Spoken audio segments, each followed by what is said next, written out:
monde, j'espère que vous allez bien. J'ai pris la décision de contribuer à votre bien-être, à votre harmonie d'équipe, à vous aider à développer des bonnes habitudes relationnelles pour justement faire en sorte que vous rentrez au travail puis vous vous sentez bien. Parce que pour moi, c'est important. Maintenant, il y a des règles de base qu'on a besoin de comprendre pour, en fait, pour vivre dans le bonheur, puis vivre dans le bien-être et vivre dans la paix d'esprit. Surtout lorsqu'on travaille avec des gens qui sont différents. Parce qu'en fait, en tant qu'être humain, on est tous différents. On est tous uniques et différents. Alors, ça apporte une complexité quand on a à travailler en équipe, quand on a à travailler dans un environnement. Même si ça fait des années qu'on se connaît, ça ne veut pas dire que ça va toujours bien aller, ou ça ne veut pas dire nécessairement qu'on a vraiment appris à bien travailler ensemble. Pour ceux qui me connaissent, vous savez que ça fait des années, ça fait plus de 15 ans que je travaille dans le développement personnel. Et le développement personnel, pour moi, je l'ai implanté dans mes entreprises parce que je trouvais que ça faisait une différence incroyable dans l'atmosphère de travail. Quand j'ai commencé, il y a 23 ans, moi-même, j'étais une personne extrêmement négative. J'étais une personne qui vivait dans l'anxiété, j'avais la crainte, je ne faisais pas confiance aux gens, je voulais tout contrôler, il fallait tout que ça soit fait à ma façon, et c'était l'enfer. Pierre, mon conjoint, lui, c'était un peu la même chose. Il ne vivait pas dans la peur. Lui, c'était les idées qui sortaient par les oreilles, sauf qu'il y avait des attentes extrêmement élevées. Puis quand ça ne faisait pas son affaire, il verbalisait. Et on s'est aperçu rapidement que ce n'était pas une atmosphère vraiment dans laquelle on voulait travailler. Et naturellement, ça nous aidait pas à motiver et mobiliser les gens de notre entreprise. Alors moi, la première chose qui s'est passée, c'est que moi, j'ai commencé à me faire coacher. Et quand j'ai commencé, et le coaching vraiment, c'est quoi? C'est d'apprendre à se poser les bonnes questions pour faire travailler une autre partie de notre cerveau qui est notre cerveau rationnel. Le cerveau qui réfléchit, qui observe, qui prend conscience. Et pourquoi on a besoin de faire ça? Parce qu'on a une autre partie de notre cerveau que j'appelle le serveur mental, qui est la partie inconsciente de notre cerveau, qui contrôle 95% de nos comportements. C'est énorme, ça. Ça veut dire quoi, ça? Ça veut dire qu'on est des zombies, on est des robots. On répète la même affaire tout le temps. Pourquoi? Parce que notre cerveau, il est fait comme ça. Notre cerveau, il est fait que, lui, il veut nous garder, c'est notre survie qui est important. Et il va nous protéger et nous faire éviter ce qui est de l'effort et ce qui est pénible, puis il va faire en sorte qu'il va nous envoyer les messages qu'on a besoin d'avoir lorsque c'est perçu comme plaisant. Maintenant, cette partie inconsciente-là, elle enregistre 400 milliards de bits d'informations à la seconde, depuis qu'on est tout petit, depuis qu'on est né, continuellement. Alors, vous pouvez comprendre que cette information-là qui est enregistrée dans notre cerveau, là, elle est faite à notre insu. Elle n'est pas rationalisée.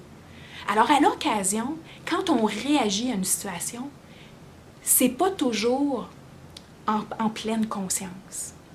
Alors, dans le développement personnel, ce qu'on fait, c'est qu'on met en pleine conscience qu'est-ce qui vient de se passer pour rationaliser et nous aider à transformer nos émotions de négatif à positif.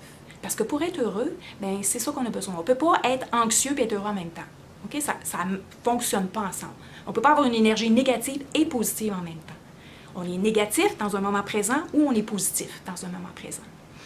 Alors, j'ai commencé ça, là, des années, à partager ce que j'avais appris, parce que pour moi, je trouvais que, mon Dieu, tout le monde devrait savoir ça. C'est primordial, et ça m'a tellement aidée. Quand j'ai commencé du coaching, là, j'ai fait plus, j'ai accompli plus dans ma vie, et je me suis sentie mieux dans ma vie en une année que toutes les années précédentes. Fait que moi, je me suis dit, écoute, c'est ma mission de vie, moi, de partager partager ces concepts-là qui sont tout à fait naturels. Et ceux qui font de la psychologie, ben, peut-être qu'ils l'apprennent à l'école, puis même encore, ils n'apprennent pas au même niveau de comment vraiment ça fonctionne dans notre corps, dans notre tête, puis qu'est-ce qui fait qu'on réagit, qu'est-ce qui fait qu'on réagit de telle façon, qu'est-ce qui fait que telle chose nous frustre, telle chose nous rend anxieuse. Et finalement, il y a plein de stratégies pour nous libérer de cette frustration-là qu'on peut ressentir au quotidien. Et en plus de ça, à travers les relations qu'on a, qui ne sont pas toujours des relations harmonieuses. Et c'est tout à fait normal. Par contre, aujourd'hui, je vais vous parler d'un aspect. En fait, il y a tellement de choses que je voudrais partager, je ne peux pas vous partager ça tout en 10 minutes. Donc, je vais faire des courtes capsules et je vais vous parler d'un aspect en particulier à la fois, que je vous invite à implanter. Parce que si vous ne le faites rien avec ce que je vous donne, bien, c'est sûr et certain que vous allez juste continuer à faire ce que vous savez faire, tout simplement, puis il n'y a rien qui va s'améliorer. Mais vous savez, quand les gens me disent, là, moi, ce qui est important pour moi, c'est d'avoir du plaisir au travail, puis d'avoir une atmosphère, d'aller travailler dans une atmosphère plaisante, la question que je leur pose, là, c'est qu'est-ce que tu fais, toi, pour contribuer à ce que votre atmosphère, ton atmosphère de travail, soit plaisante? Puis souvent, les gens sont comme, qu'est-ce que je fais, moi? Parce que les gens, en majorité, on a tous, c'est comme ça qu'on est fait. On a tendance à croire que c'est toutes les autres, c'est tout l'extérieur qui sont responsables de notre bonheur. C'est l'autre, il faudrait qu'elle arrête d'être négative. Puis si elle arrête d'être négative, je vais être correct. Il faudrait que mon patron, il arrête de me pousser, puis s'il arrête de me pousser, je vais être correct. Il faudrait que l'autre, il arrête de parler, puis s'il arrête de parler, je vais pouvoir me concentrer, puis je vais être correct. On a tendance à pointer du doigt. C'est la faute de tout le monde. Mais moi, je vais vous amener à prendre votre doigt et le tourner vers vous. Parce que vos émotions là, et vos réactions et qu'est-ce qui se passe chez vous, là, à l'intérieur de vous, là, ça vous appartient. Vous êtes responsable de vous contrôler et non pas contrôler les autres. La personne qui parle, là, elle va parler. Il y en a plein de stratégies pour l'aider justement à se sentir bien là-dedans. La personne qui parle, elle va aimer parler. Ça fait qu'est-ce qu'on va faire? C'est qu'on lui donne plein de responsabilités où est-ce qu'elle a besoin de parler. Elle va être correcte parce que ça fait partie de sa personnalité. Mais si toi, tu es dérangé, c'est ta responsabilité de faire quelque chose pour que toi, tu te sentes bien. 100% responsable, c'est le premier petit carton, c'est la première petite règle de base que j'ai implantée dans l'entreprise. Pour conscientiser les gens devant une situation désagréable, une situation qui peut nous arriver, que ce soit une plainte d'un client, que ce soit un conflit entre 2 ou 3 personnes, que ce soit la qualité d'un produit quelconque qui n'est pas selon les attentes du client ou les attentes du superviseur ou le standard de l'entreprise, peu importe, n'importe quelle situation, une erreur qui s'est produite, peu importe. Alors, au lieu de pointer le doigt et dire, ben, c'est pas de ma faute, c'est la faute à elle, à lui ou à n'importe qui d'autre, on prend notre doigt, on se le remet à soi et on se pose les questions sur la petite carte. Et si vous venez ici à Gatineau, vous allez voir que cette petite carte-là, là, elle est collée devant les bancs de travail de bien des gens. Et la question qu'on se pose, c'est qu'est-ce que, devant cette situation-là, qu'est-ce que j'aurais pu faire, moi, pour éviter que cette situation-là se produise? Et on fait juste réfléchir.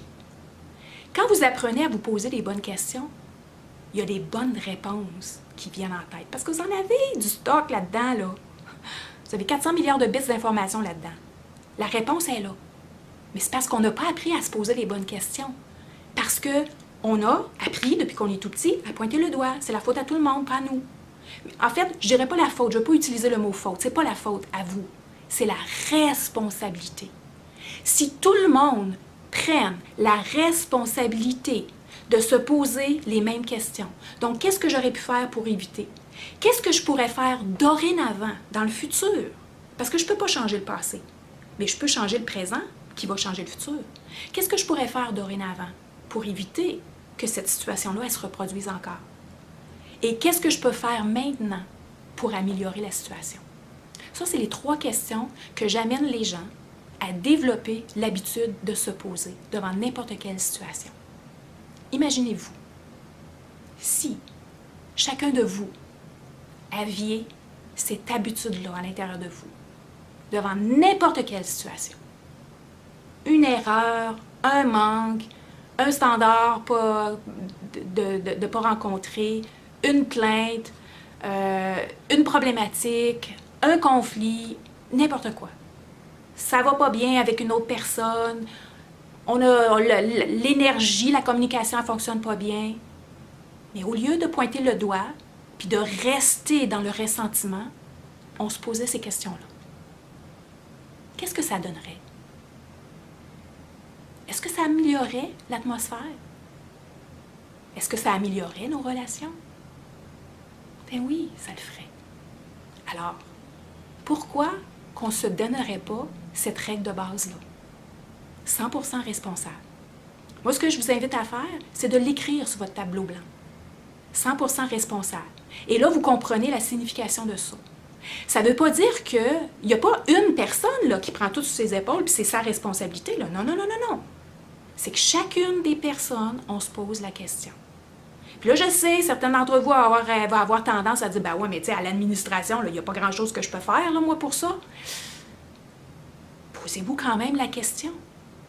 Peut-être que vous avez vu que, justement, sur le work ticket, il y avait quelque chose, il y avait une erreur lors de l'enregistrement d'un cas. Et vous avez tout simplement décidé de rien dire. De vous dire, ben, dans le fond, elle va s'en apercevoir plus tard. Elle va s'en apercevoir quand elle va facturer.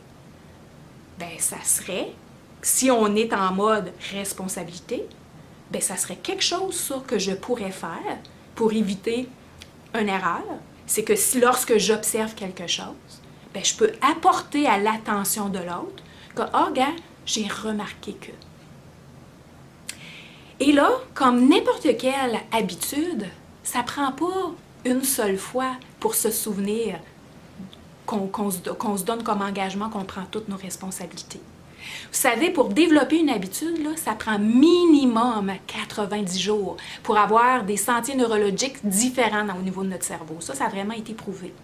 Fait que, tu sais, j'entends les gens me dire, là, ah, ben oui, mais ça fait 10 fois que j'y dis. Tu vas y dire, peut-être 10 fois par jour, pendant au moins 90 jours, minimum. Puis ça, c'est si la personne, elle veut bien développer cette nouvelle habitude-là. Alors, quand vous observez, c'est une des personnes, une de vous, observez qu'on est en train de se pointer du doigt, on est en train de s'argumenter, on est en train de trouver des excuses ou de blâmer un puis de blâmer l'autre, fait qu'on n'est pas en responsabilité. Donc, la façon de faire, c'est pas de dire, hey, là, on n'est pas bien en responsabilité, là tu es en train de blâmer l'autre, là, tu devrais arrêter de blâmer l'autre, là. Je vais vous parler de communication un peu plus tard, là, puis vous allez voir qu'il y a des bonnes façons de motiver quelqu'un, puis il y a des pas trop bonnes façons de motiver quelqu'un. Alors, comment qu'on va faire? C'est que moi, la manière que je fais, parce qu'en fait, ça arrive encore des fois, que c'est la tendance humaine, je le comprends, ça va arriver, puis ça va toujours arriver. C'est pareil comme les erreurs. Si vous pensez là, que je m'attends à ce que vous soyez parfait, là, ben oubliez ça, là, parce que moi, je ne suis pas parfaite, j'en fais des erreurs. Fait que si moi, je fais des erreurs, vous autres aussi, vous en faites des erreurs. Fait que, il va en avoir, et je ne vous trapperai jamais sur la tête pour avoir fait des erreurs. Mais je vais vous demander ça, par exemple. Qu'est-ce que vous pouvez faire pour que cette erreur-là ne se produise plus la prochaine fois? C'est juste ça que je vais vous demander. Et si tout le monde, on travaille dans la même lignée, on va avoir une belle atmosphère de travail parce qu'on est des gens responsables. Alors, supposons que vous êtes en train d'observer que, justement, ça ne se passe pas, on n'est pas en train d'être en responsabilité. Qu'est-ce qu'on fait? C'est qu'on peut pointer notre petite carte où on peut pointer l'engagement qu'on a écrit. Hey, gang, vous vous souvenez, on s'est donné comme engagement 100% responsable. Alors, qu'est-ce qu'on vous en dit que? On se pose les questions. Et puis, souvent, je commence par moi.